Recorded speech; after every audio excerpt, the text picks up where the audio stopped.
দেখো,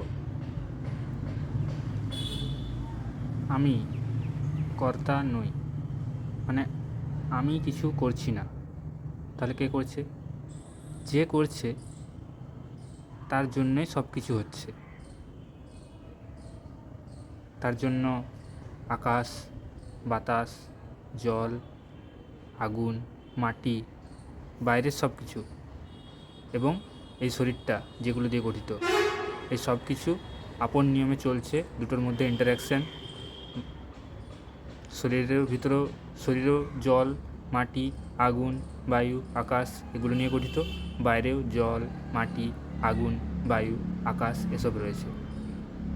এদের মধ্যে ইন্টারাকশান প্রতিনিয়ত হয়ে চলছে এবং তার ফলেই কিন্তু যেটাকে আমরা আমি বলছি, সে আমিটা তৈরি হচ্ছে, মিটেও যাচ্ছে, সেটাকে ধরে থাকার কিছু নেই।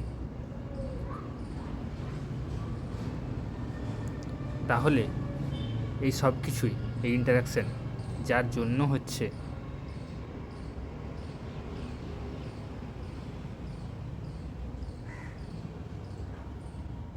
সেটা যদি আমরা মেনে নিই, তাহলে আমিটা মুক্ত হয়ে গেল। মানে আমি কর্তা ভাবটা, আমি করছি বা আমি করেছি বা আমি করছি বা আমাকে করতে হবে, এই ভাবটা থেকে তো আমি মুক্ত হলাম। এই ভাবটা থেকে মুক্ত হয়ে গেলাম। এরপরে আমি রইলো, মিটলো, যেমন চলছে সেরকম তো চলবেই। সেটাও আমিটার হাতে নেই।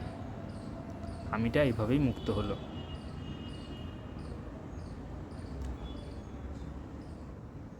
এবং যার জন্যই সব কিছু হচ্ছে, তাকেও তখন জানা যায়। বাইরের সব কিছু এবং ভিতরের সব কিছুর এই ইন্টারাকশানগুলো তো চলতে থাকে, আমিটাও তৈরি হতে থাকে, মিটতেও থাকে, এবং যার জন্য সব কিছু হচ্ছে সেটাও জানা যায়।